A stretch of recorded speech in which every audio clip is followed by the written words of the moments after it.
Hello everyone, আমার নাম ইমরুল কায়েস আর তোমরা দেখছো school of learning YouTube channel. আজকে একটা খুব ইম্পর্ট্যান্ট ভিডিও, সেটা হচ্ছে যারা নিটের স্টুডেন্ট আছো সেই নিটের স্টুডেন্টরা ম্যাথমেটিক্স পড়বে কি না। যদি ম্যাথমেটিক্স পড়ো, দেখো কী কী কোশ্চেনের আনসার করতে চলেছি আমি। একটা ভিডিওতে ক্লাস 11 ক্লাস 12 সবাই উত্তর পেয়ে যাবে। যে আমরা প্রথমে যারা ক্লাস 11-এ আছো, যারা ভাবছো যে আমার ম্যাথ রাখা উচিত হবে কি হবে না, তাদের জন্য উত্তর যে ম্যাথ রাখবো কি রাখবো না, যদি রাখি তাহলে কেন, বা যদি না রাখি তাহলে কেন না, বা যারা কারা কারা ম্যাথ রাখবে কারা কারা ম্যাথ রাখবে না ক্লাস 11-এর সাবজেক্টে। এবার যদি তোমরা অলরেডি ম্যাথ নিয়ে নাও, তাহলে ব্যাপারটা হচ্ছে কতটুকু পড়বো, মানে কোন কোন চ্যাপ্টার্সগুলো পড়বো, বিশেষ করে ক্লাস 11-এর কোন কোন চ্যাপ্টারগুলো আমাকে পড়তে হবে যাতে আমার বাকি সাবজেক্টগুলোতে কোনো অসুবিধা না হয়। কারণ ফিজিক্স কেমিস্ট্রিতে আমরা জানি যে ম্যাথস প্রচুর পরিমাণে দরকার হয়। তো আমরা কোন কোন চ্যাপ্টারগুলো পড়বো ক্লাস 11-এ, এবং তার থেকেও বেশি জিনিস যে ক্লাস 12-এ, কারণ ক্লাস 12-এ আমাদের একটু নাম্বারও পেতে হবে ম্যাথসে, ঠিক আছে। তো ক্লাস 12-এ কোন কোন চ্যাপ্টার্সগুলো পড়বো যেন আমার ফিজিক্স বা কেমিস্ট্রি পড়তেও অসুবিধা না হয় এবং ম্যাথমেটিক্সে একটা নাম্বারও পেয়ে যায়। তো ওভারঅল ডিসকাশন আর একটা ভিডিওতে সবাই সবার যত মনের মধ্যে প্রশ্ন আছে সব প্রশ্নের উত্তর কিন্তু পেয়ে যাবে। তো অবশ্যই দেখো, সবার প্রথম কোশ্চেন যে আমরা ম্যাথ রাখবো কি রাখবো না, ঠিক আছে। দেখো, প্রথম কথা হচ্ছে ম্যাথমেটিক্স হচ্ছে সায়েন্সের ব্যাকবোন, ঠিক আছে। সায়েন্সের মেরুদণ্ড বলি তো ম্যাথমেটিক্স, ঠিক আছে। তো তোমার মধ্যে অবশ্যই ম্যাথমেটিক্যাল স্কিল থাকা দরকার যদি তুমি সায়েন্সের ভালো স্টুডেন্ট হও বা সায়েন্সের স্ট্রিমে একটু দূরে যেতে চাও। সে তুমি হতে পারে তুমি নিটে যাচ্ছ, হতে পারে তুমি মেডিকেল প্রফেশনে যাচ্ছ, বাট সেখানেও সায়েন্টিফিক যে টেম্পারামেন্ট সেটা তোমার দরকার হবেই, আর সেটা তোমার ম্যাথ থেকে আসে, ঠিক আছে।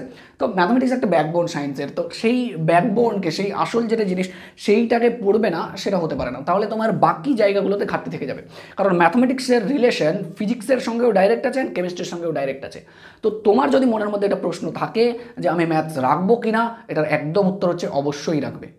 2 নম্বর কথা, কারা কারা ম্যাথ রাখবে আর কারা কারা ম্যাথ একদমই রাখবে না। দেখো, তোমার মধ্যে যদি ম্যাথমেটিক্যাল নলেজ একটু হলেও থাকে, মাধ্যমিকে যদি একটু হলেও অঙ্ক ভালো লাগতো, বেসিক অপারেশনগুলো যদি পারো, যেরকম সমাধান করতে দিলে পারো, অপনয়ন পদ্ধতি পারো, ঠিক আছে, এই যে বেসিক জিনিসগুলো, এই জিনিসগুলো যদি পারো তাহলে অবশ্যই তোমাকে ম্যাথস রাখা উচিত। যদি তোমার মনে হয় একদমই আমি কিছু পারি না কিন্তু আমি সায়েন্স নিব কারণ আমি ডাক্তার হব, তাহলে তোমার ক্ষেত্রে একটু অসুবিধাই হবে। কারণ ফিজিক্স অ্যান্ড কেমিস্ট্রিতেও কিন্তু তোমার ম্যাথমেটিক্সের ইউজ আছে সেখানে, এবং প্রচুর পরিমাণে ইউজ আছে। মাধ্যমিকের মতো ওই জীবনবিজ্ঞানে পড়লাম যেখানে ম্যাথস একদমই নেই, আর ভৌতবিজ্ঞানে কেমিস্ট্রি বা ফিজিক্সে যেটা তোমাদের ভৌতবিজ্ঞানটা আছে সেখানে ম্যাথমেটিক্সের ইউজ প্রায় নেই, সেরকম কিন্তু তোমরা দেখবে না। এখানে হায়ার লেভেলের ম্যাথমেটিক্স ইউজ হবে, অবশ্যই রাখা উচিত তোমাদের, ঠিক আছে। তো যদি তোমাদের মধ্যে ম্যাথমেটিক্যাল নলেজ বা স্কিল একটু একটু থাকে, অবশ্যই ম্যাথস নাও, কাজে লাগবে প্রচুর পরিমাণে। 2 নম্বর কথা হচ্ছে যে কতটুকু পড়বো ম্যাথস, এটা তো আসল ইম্পর্টেন্ট কথা। হ্যাঁ, দেখো, ফিজিক্স আর কেমিস্ট্রিতে যতটুকু ম্যাথস লাগবে ততটুকু তো অবশ্যই পড়া উচিত, ঠিক আছে। 1 নম্বর কথা হচ্ছে তোমাদের ফিজিক্স আর কেমিস্ট্রিতে যে ম্যাথস লাগে, তো এখানে যতটুকু ম্যাথস লাগে ততটুকু অবশ্যই পড়া উচিত। ওভারঅল যদি ভিউ দিয়ে দিই আমি, তাহলে ওভারঅল ভিউতে আমাদের কোন কোন চ্যাপ্টার পড়া উচিত। নাম্বার 1, দেখো ভেক্টর ম্যাথমেটিক্সে আছে, আমি যদি ওভারঅল বলি একটু, তারপর আমি চ্যাপ্টার ওয়াইজ বলছি। ভেক্টরের নলেজ তোমার থাকা উচিত। ভেক্টরের নলেজ তোমরা কোথায় পাবে? তো ভেক্টরের নলেজ তোমরা ম্যাথমেটিক্সে ক্লাস 12-এ পাবে, ফিজিক্সে তোমার ক্লাস 11-এই পড়ে যাবে, ঠিক আছে। 2 নম্বর যেটা জিনিস, অবশ্যই ট্রিগোনোমেট্রি, ট্রিগোনোমেট্রির নলেজ থাকা উচিত। ক্লাস 11-এর ট্রিগোনোমেট্রি যেটা আছে সেটা, আমি এটা বলছি না যে প্রত্যেকটা অঙ্ক তোমাকে পারতে হবে, সেটা না, বাট ট্রিগোনোমেট্রির একটা বেসিক নলেজ, ফর্মুলাগুলো ইউজ করতে জানা, এই যে একটা বেসিক নলেজ, এটা তোমাদের অবশ্যই থাকা উচিত। না হলে কিন্তু তোমাদের সমস্যা হবে। কারণ বিভিন্ন যে গ্রাফগুলো আছে, এই গ্রাফগুলো বিভিন্ন জায়গায় লাগে, ঠিক আছে। একটা সিম্পল উদাহরণ দিই, পিভি ইকুয়ালস টু কে, এটা ফিজিক্সে তোমরা পড়েছো। এই বৃত্তটা, এইটা এরকম টাইপের একটা ছবি হয় যতটুকু আমি জানি, ঠিক আছে। তো এইটা হচ্ছে কি, এইটা হচ্ছে একটা সমপরাবৃত্ত, হাইপারবোলা, রেক্টেঙ্গুলার হাইপারবোলা। তো তুমি যদি এই জিনিসটা ভালোভাবে জানো যে রেক্টেঙ্গুলার হাইপারবোলা অ্যাকচুয়ালি কী, তাহলে সেক্ষেত্রে তোমার এই জিনিসগুলো সুবিধা হবে যে এটা কেন রেক্টেঙ্গুলার হাইপারবোলা বলছে। এই জন্য তোমাদের এই যে গ্রাফগুলো করার জন্য যে জিনিসটা অবশ্যই লাগবে সেই জিনিসটা হচ্ছে জিওমেট্রি, 2D জিওমেট্রি, যেটা ক্লাস 11-এ আছে 2D, ঠিক আছে। স্থানাঙ্ক জ্যামিতির যে আইডিয়া, সেই আইডিয়াটা কিন্তু তোমরা এখানে অবশ্যই পাবে। তো স্থানাঙ্ক জ্যামিতির একটা আইডিয়া তোমাদের থাকা উচিত, কারণ বিভিন্ন টাইমে তোমাদের ফিজিক্স বা কেমিস্ট্রিতে প্রচুর পরিমাণে গ্রাফ আছে, আর নিটের প্রশ্নেও প্রচুর পরিমাণে গ্রাফ রিলেটেড কোশ্চেন হয়। তো এই গ্রাফ রিলেটেড কোশ্চেনের জন্য তোমাদের অবশ্যই জানা উচিত। 4 নম্বর জিনিস যেটা, সেটা অবশ্যই তোমাদের লগারিদম চ্যাপ্টারটা একটু জানা উচিত, কারণ লগারিদম ইউজ প্রত্যেকটা জায়গায় আছে। যদি তোমরা ক্লাস 9-এ লগারিদম না পড়ো তাহলে ক্লাস 11-এরটা অবশ্যই পড়বে, ঠিক আছে, গেল এটা। আচ্ছা 4 নম্বর গেল এটা টপিক, এগুলো হচ্ছে অবশ্যই কোন ওভারঅল যে টপিকগুলো বলছি সেগুলো। তারপর আমি ক্লাস 11 আর ক্লাস 12 স্পেশালি আসছি, বিশেষ করে এইটা অবশ্যই দরকার, কারণ ক্লাস 12 আমাদের ভালো রেজাল্টও করতে হবে, আর ম্যাথমেটিক্স আমরা অত টাইমও দিতে পারছি না, কারণ আমাদের হচ্ছে নিটের জন্য প্রিপারেশন নিতে হবে। তো এই জন্য ব্যালেন্স করে কতটুকু পড়তে হবে। দেখো ক্লাস 11 তো রেজাল্টটা ম্যাটার করে না, কিন্তু ক্লাস 12 একটা সম্মানজনক নাম্বার তো ম্যাটার করে, তাই না? আচ্ছা এই জিনিসগুলো অবশ্যই জানতে হবে। তারপর 5 নম্বর জিনিস যেটা অবশ্যই জানতে হবে সেটা হচ্ছে ক্যালকুলাস। ঠিক আছে, নাম অবশ্যই তোমরা শুনে থাকবে যদি ক্লাস 11 পড়ো, আর ক্লাস 12 যদি পড়ো তার মানে তোমরা 11 করে এসছো অবশ্যই। ঠিক আছে, তো ক্যালকুলাস অবশ্যই তোমাদের করতে হবে, কারণ ক্যালকুলাস এত জায়গায় ইউজ আছে, বিশেষ করে ডিফারেন্সিয়েশন, ডেরিভেটিভ আর ইন্টিগ্রেশন, এই দুটোই ফিজিক্স অ্যান্ড কেমিস্ট্রি দুটোতেই কাজে লাগবে, তাই না? আচ্ছা ইন্টিগ্রেশন দুটোতেই কাজে লাগবে। তো এগুলো ওভারঅল ভিউ, এগুলো ওভারঅল জিনিস যেগুলো তোমার কাজে লাগবে। অ্যালজেব্রার মধ্যে কিছু কিছু জিনিস কাজে লাগবে, তো আমি সব জিনিস অ্যালজেব্রার কাজে লাগবে না। এবার আমি যদি স্পেশালি যে ওভারঅল ভিউ, তো এটা জানা উচিত আমাদের ফিজিক্স অ্যান্ড কেমিস্ট্রিতে কাজে লাগেই এগুলো জিনিস। এবার আমি যদি বলি চ্যাপ্টার ধরে কোনগুলো চ্যাপ্টার পড়বো, তো প্রথমে আমি ক্লাস 11 বলছি যেগুলো চ্যাপ্টার অবশ্যই তোমাকে পড়ে নেওয়া উচিত। তারপর মোস্ট ইম্পর্ট্যান্ট ক্লাস 12 চ্যাপ্টারগুলো বলছি, আর তোমরা যদি 12 স্টুডেন্টও স্কিপ করতে পারো কিছুক্ষণ। তো ক্লাস 11 কোন কোন চ্যাপ্টারগুলো পড়া উচিত, দেখো প্রথমেই লগ চ্যাপ্টারটা যদি না পড়ো, লগারিদম, তাহলে লগারিদম যদিও তোমাদের পরীক্ষায় আসবে না, দেখো লগারিদম চ্যাপ্টারটা কিন্তু তোমাদের পরীক্ষায় আসবে না। প্রথম সেমিস্টার যা আছে সেই সেমিস্টারের পরীক্ষায় যেগুলো আছে দেখবে লগারিদম কিন্তু নেই, মানে আসবে না ওখান থেকে, পরীক্ষায় আসেও না সিলেবাস থেকে বাদ, বাট লগারিদম আছে, তো লগারিদম পড়তে হবে। ঠিক আছে, 2 নম্বর জিনিস যেটা তোমাদের পড়তে হবে, কমপ্লেক্স নাম্বার যে চ্যাপ্টারটা, আমি অবশ্যই রিকমেন্ড করবো যে কমপ্লেক্স নাম্বার চ্যাপ্টারটা পড়ে নাও, কারণ এই চ্যাপ্টার থেকে অনেক কিছু শেখার আছে, নতুন নতুন জিনিস জানবে। একটা ম্যাথমেটিক্সের ব্রাঞ্চ জানবে না এটা হয় না, অবশ্যই জানতে হবে। ঠিক আছে, 3 নম্বর যেটা জিনিস অবশ্যই চেষ্টা করবে যেন সেট পড়ার, কারণ এই জিনিসটা সহজ এবং তোমাদের মার্কসও উঠে আসবে। 2 নম্বর যেটা জিনিস ওভারঅল, মানে আমি ওভারঅল বলছি ফার্স্ট সেমিস্টার সেকেন্ড সেমিস্টার মিলে, ঠিক আছে?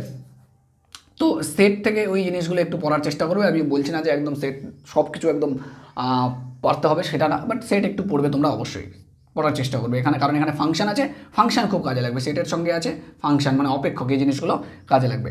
4 নম্বর যেটা তোমাদের বললাম 2D জিওমেট্রি, এই জিনিসটা তোমাদের পড়তে হবে। ঠিক আছে, তো এই কটা জিনিস যেটা তোমাদের পড়তে হবে। এবং 5 নম্বর জিনিস হচ্ছে ক্যালকুলাস, একটু ক্যালকুলাস আছে তোমাদের একটু, তো হ্যাঁ এটা পড়লেন, আদারওয়াইজ তো ক্লাস 12 এটা জিনিস হয়ে যাবে, বাট 11 পড়তে হবে, কারণ 11 ফিজিক্সে ক্যালকুলাসের ইউজ আছে, ডিফারেন্সিয়েশন ইন্টিগ্রেশন হঠাৎ করে আসবে, যদিও তোমরা ক্লাস 11 ইন্টিগ্রেশনটা শিখবে না, 12 গিয়ে ইন্টিগ্রেশনটা শিখবে। তো এই কটা জিনিস অবশ্যই তোমাকে ক্লাস 11 পড়ে নেওয়া উচিত। দেখো এছাড়াও অনেক কিছু আছে, অ্যালজেব্রা বীজগণিতে দেখবে অনেকগুলো চ্যাপ্টার্স আছে, তো সেগুলো যদি তুমি নাও চাও, ঠিক আছে, তো তোমার ক্লাস 12 পড়তে অসুবিধা হবে না, ক্লাস 11 অবশ্যই এই জিনিসগুলো পড়তে হবে তোমাকে, এই কটা জিনিস। ঠিক আছে, ক্লাস 12 কোন জিনিসগুলো পড়বো এখানে ব্যালেন্স করার চেষ্টা করছি, তো সেগুলো জিনিস তো পড়তেই হবে যেগুলো জিনিস ক্লাস 11 সঙ্গে লিঙ্ক আছে, তো সেগুলো তো পড়বোই। 2 নম্বর জিনিস হচ্ছে এমন কিছু চ্যাপ্টার পড়বো যেই চ্যাপ্টার হয়তো লিঙ্ক নেই কিন্তু মার্কস দারুণ পেয়ে যাবো। ঠিক আছে, তো এই জন্য দেখো প্রথম যেটা পড়বে সেটা হচ্ছে ITF, ইনভার্স ট্রিগোনোমেট্রিক ফাংশন, কারণ একটা চ্যাপ্টারেই মাত্র 7 নম্বর আছে, যদিও খুব বেশি রিলেশন পাবে না ফিজিক্স কেমিস্ট্রিতে, কিছু কিছু জায়গায় ইনভার্সের অপশন আসবে, ইনভার্স জিনিস। ঠিক আছে, তো সেই ক্ষেত্রে ইনভার্স ট্রিগোনোমেট্রিক ফাংশন একটা মাত্র চ্যাপ্টার, ছোট চ্যাপ্টার, 7 মার্ক চলে আসবে, এটা অবশ্যই পড়ো, নিট স্টুডেন্ট যারা আছো তাদের জন্য এটা মাস্ট। ঠিক আছে, 2 নম্বর দেখো এখানে এর সঙ্গে ফাংশন টাংশন আছে, তো ফাংশন ওটা বড় জিনিস, সেটা তুমি না পড়লে সেটা ঠিক আছে, বাট এটা তোমাকে পড়তে হবে মার্কস বেশি পাওয়ার জন্য। 2 নম্বর যেটা তোমাকে মাস্ট পড়তেই হবে, ডিটারমিনেন্টের ম্যাট্রিক্স, যেই জিনিসটা যেই চ্যাপ্টারটা দেখছো, ঠিক আছে, ডিটারমিনেন্ট প্লাস ম্যাট্রিক্স, কেন, কারণ এখানে প্রায় 13 নম্বর আসে, বুঝতে পারছো? দেখো ডিটারমিনেন্ট ম্যাট্রিক্সে খুব বেশি কাজে লাগবে সেটা কিন্তু না, কিন্তু একটা মার্ক যে আমাদের তুলতে হবে কিছু চ্যাপ্টার্স পড়ে, তো দেখো এই দুটো মাত্র টপিক পড়ে নিয়ে ডিটারমিনেন্ট ম্যাট্রিক্স আর ইনভার্স ট্রিগোনোমেট্রিক ফাংশন মানে বিপরীত বৃত্তীয় অপেক্ষক ত্রিকোণমিতি, এই দুটো মাত্র চ্যাপ্টার পড়ে যদি আমি 20 নাম্বার পাই তাহলে কেন পড়বো না, ছোটো ছোটো জিনিস খুব বেশি বড় না। ঠিক আছে, এই দুটো চ্যাপ্টার্স পড়তে, বা এই দুটো চ্যাপ্টার তো না, এখানে বেশি আছে আরও, বাট এই দুটো টপিক পড়তে আমার 1 মাসও টাইম লাগবে না যদি আমি ঠিকঠাক পড়ি। ঠিক আছে, তো কেন পড়বো না। তারপরে যেগুলো জিনিস আমার কাজে লাগবে, দেখো ভেক্টরস তোমাদের ক্লাস 11 ছিলই, তো ভেক্টরস এখানেও পড়বে, ভেক্টর কাজে লাগেই। ঠিক আছে, ভেক্টর অ্যান্ড 3D বলে জিনিসটা আছে, ধরো তুমি 3D পড়ছো না, ঠিক আছে, 3D ধরো পড়ছো না, কারণ তুমি নিটে ধরো তোমার 3D খুব বেশি লাগবে না, তো 3D তুমি পড়লে না, কিন্তু ভেক্টর পার্টটা যেটা আছে সেখান থেকে প্রায় নাম্বার আসে প্রায় 5 থেকে 7, তো এখানে একটা 5 থেকে 7 নাম্বার পেয়ে যাবে, এবং তোমরা ভেক্টর পড়েও নিচ্ছ, যেটা অলরেডি তোমরা পড়েছো, একটু খালি বেশি পড়তে হবে, সোজা জিনিস। ঠিক আছে, 4 নম্বর জিনিস অবশ্যই তোমাদের ডিফারেন্সিয়েশন শিখতে হবে, ডেরিভেটিভ, ঠিক আছে, অন্তর্কলন, কারণ খুব কাজে লাগে, তোমরা দেখেছো, হ্যাঁ, অন্তর্কলন বা অবকলন, তার সঙ্গে যদি ইন্টিগ্রেশন শিখতে পারো তাহলে খুব ভালো। ঠিক আছে, অথবা বেসিক ইন্টিগ্রেশন তো তোমাদের শিখতেই হয়, তবে যদি ভালো ইন্টিগ্রেশন শিখতে পারো তাহলে খুব ভালো, ঠিক আছে। ডিফারেন্সিয়েশন অবশ্যই তোমাদের পড়তে হবে। ডিফারেন্সিয়েশনের যে ফার্স্ট চ্যাপ্টারটা আছে সেটা পড়লেই হবে। সেকেন্ড অর্ডার ডিফারেন্সিয়েশন তোমাদের যদি নাও পড়ো, তোমরা যদি মনে হচ্ছে না খুব বেশি হয়ে যাচ্ছে, তো ফার্স্ট যে ডিফারেন্সিয়েশনের চ্যাপ্টারটা, অন্তর্কলনের চ্যাপ্টারটা, সেখান থেকেও প্রায় 5-7 নাম্বার আছে, সেখান থেকে তোমরা কিন্তু পড়ে নিতে পারবে এখানে, ঠিক আছে। ইন্টিগ্রেশন চেষ্টা করবে ইন্টিগ্রেশন শেখার যতটা পারা যায়। আমি বলছি না ইন্টিগ্রেশন, কারণ ইন্টিগ্রেশন যথেষ্ট কঠিন জিনিস। তো যদি তোমাদের মনে হয় যে না ইন্টিগ্রেশন পারবো, তো ইন্টিগ্রেশনের ক্লাসগুলো অবশ্যই অ্যাটেন্ড করো, তো তাহলে পারবে। কারণ ইন্টিগ্রেশন ডাইরেক্ট কাজে লাগে, তাই না, আমরা দেখেছি অনেক। তো বেসিক ইন্টিগ্রেশন যেগুলো থাকে ওই বেসিক ইন্টিগ্রেশনগুলোই কাজে লাগে, খুব বেশি হাইফাই ইন্টিগ্রেশন ফিজিক্স বা কেমিস্ট্রিতে লাগে না। তো বেসিক ইন্টিগ্রেশন তুমি ইন্টিগ্রেশনের প্রাথমিক কয়েকটা ক্লাস করলেই, বা যদি তুমি যেখানে টিউশন বা কোচিংয়ে যাচ্ছ সেখানে যদি প্রাথমিক কয়েকটা ক্লাস অ্যাটেন্ড করো, তাহলে সেখানেই তুমি ইন্টিগ্রেশনটা শিখে যেতে পারবে। কারণ টোটাল যে হেভি ইন্টিগ্রেশনগুলো যেগুলো ম্যাথসে থাকে, কঠিন কঠিন ইন্টিগ্রেশন, সেই ইন্টিগ্রেশন তো থাকে না। ওভারঅল একটা ইন্টিগ্রেশন, ধরো ইন্টিগ্রেশন কি থাকছে, এরকম টাইপের ইন্টিগ্রেশন দেখা গেলো থাকবে sin x dx, এরকম টাইপের ইন্টিগ্রেশন, সহজ সহজ ইন্টিগ্রেশন থাকবে। বা দেখা গেলো এরকম x³ + x dx, এরকম টাইপের যে ইন্টিগ্রেশন, তাই এগুলো খুব সহজ জিনিস, ঠিক আছে। তো বেসিক ইন্টিগ্রেশনগুলো আছে, সেগুলো তোমাদের শিখতে হবে। অ্যাপ্লিকেশনের মধ্যে আমি বলবো না যে খুব বেশি চ্যাপ্টার আছে অ্যাপ্লিকেশন অফ ক্যালকুলাসের মধ্যে, তো তার মধ্যে একটা দুটো চ্যাপ্টার বলছি, সেই চ্যাপ্টারগুলো একটু পড়ে রাখবে, তাহলে সুবিধা হয়। যার মধ্যে একটা হচ্ছে ম্যাক্সিমা অ্যান্ড মিনিমা, এই চ্যাপ্টারটা, ঠিক আছে। ম্যাক্সিমা মিনিমা চ্যাপ্টারটা পড়ে রাখবে, কারণ এখান থেকে কোশ্চেন আসে। তার সঙ্গে যদি এরিয়া চ্যাপ্টারটা পড়তে পারো তাহলে খুব ভালো হয়, এরিয়া। বা যদি মনে হয় যে না কঠিন হচ্ছে, তাহলে বাদ দাও, কোনো অসুবিধা নেই, তোমরা অন্য চ্যাপ্টার পড়তে পারো, ইনক্রিজিং ডিক্রিজিং বা এসে। তো ম্যাক্সিমাম মিনিমাম চ্যাপ্টারটা একটা খুব সহজ চ্যাপ্টার, তো এটা অবশ্যই তোমরা পড়তে পারো এসের মধ্যে, ঠিক আছে। এরপর যদি বলি আরও কিছু পড়তে হবে, তো কত নম্বর হলো দেখো, এখানে 20 নম্বর হয়ে গেল, এখানে 25 নম্বর হয়ে গেল, 25 + 5 = 30 নম্বর, প্রায় 35-40, প্রায় 40 নম্বরের আমি বলে দিলাম। আর এই 40 নম্বর পড়তে তোমাদের 2 মাসও সময় লাগবে না, যদি তোমরা ক্যাজুয়ালি পড়ো। আর যদি সিরিয়াস পড়ো তাহলে 1-1.5 মাসে শেষ করে দিতে পারবে এই মাত্র এতটুকু অংশ, ঠিক আছে। এবার দেখো এটা ছাড়াও একটা জিনিস আছে যেটাতে মার্ক খুব আসে, মানে মার্ক পাবে, সেটা হচ্ছে এলপিপি, রৈখিক প্রোগ্রামবিধি। এখানে 5 মার্কস আসে, তাহলে এখানে 5 আরও অ্যাড করে নাও, 45 পেয়ে যাবে কটা চ্যাপ্টার পড়ে। তোমাদের চ্যাপ্টার কতগুলো আছে জানো? প্রায় চ্যাপ্টার তোমাদের শুধু সব কিছু অ্যাড করে নাও তাহলে তোমাদের চ্যাপ্টার 50টারও বেশি আছে। ওভারঅল এমনি 32-33টা চ্যাপ্টার আছে, কিন্তু যদি এ বি সব যোগ করো 50টার বেশি। তার মধ্যে যদি কটা চ্যাপ্টার পড়ে নিতে পারো এবং তুমি যদি 45 মার্কস স্কোর করতে পারো, এবং প্র্যাকটিক্যালি তোমাদের 20 নম্বরের মতো আছে, সেই 20 নম্বরের মধ্যে 18 দিয়েই দেয়, তাই না? তাহলে দেখো 45 প্লাস ওখানে যদি 18 বা 20ও পাও, তাও তোমাদের একটা খুব সম্মানজনক স্কোর, মোটামুটি 63 হয়ে যাচ্ছে, যেটা একটা খুব ভালো স্কোর, ঠিক আছে। যারা ম্যাথস পড়বে না তাদের জন্য, বা 2 মাস পড়ে 63 দারুণ স্কোর। ক্লিয়ার হলো ব্যাপারটা? তাহলে এতটুকু তোমাদের অবশ্যই পড়তে হবে। আর লাস্ট যে কোশ্চেনটা, সেই কোশ্চেনটা আমরা নিটের জন্য ম্যাথমেটিক্সটা পড়বো কিনা বা ম্যাথমেটিক্স রাখবো কিনা, অবশ্যই ম্যাথমেটিক্স পড়বে, ম্যাথমেটিক্স রাখবে।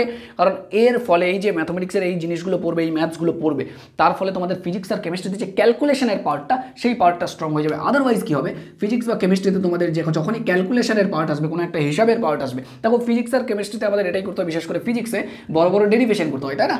বড় বড় ম্যাথমেটিক্স সলভ করতে হয়, অঙ্কগুলো সলভ করতে হয়, সামসগুলো। তো সেই ক্ষেত্রে তোমাদের ক্যালকুলেশনে হঠাৎ কিন্তু মাঝখানে আটকে যেতে পারো। কিন্তু যদি এই চ্যাপ্টারগুলো পড়া থাকে, ম্যাথমেটিক্যাল নলেজ ডেভেলপড হয়ে যায়। কারণ ক্লাস 11 আর 12-এর ম্যাথসটা এত সুন্দর যে এখানে তোমাদের ম্যাথমেটিক্যাল মানে যে নলেজ, সেই নলেজটা একটু নেক্সট লেভেলের চলে যায় যদি তোমরা ম্যাথস পড়ো। তো আমি বলছি না যে একদম সিরিয়াসলি পড়ো, টিউশন নাও বা তোমাদের কোচিং আছে সেখানে নাও, সেখানে যাও, বা ইউটিউব থেকে পড়ো। রেগুলার কিছু চ্যাপ্টার অবশ্যই কভার করে নাও, এমন চ্যাপ্টার যেটাতে তোমাদের মার্কও আসবে, তোমাদের ফিজিক্স আর কেমিস্ট্রিতেও হেল্প হবে, এবং তোমরা একটা ম্যাথমেটিক্যাল স্কিল ডেভেলপ করতে পারে নিজেদের মধ্যে, ঠিক আছে। তো বেশ, এই হচ্ছে আজকের আমাদের আলোচনার বিষয়, যে নিট স্টুডেন্টদের ম্যাথ পড়লে কতটা পড়া উচিত কিনা, ঠিক আছে। আশা করি উত্তর পেয়েছো ক্লাস 11 বা ক্লাস 12 যারাই থাকো।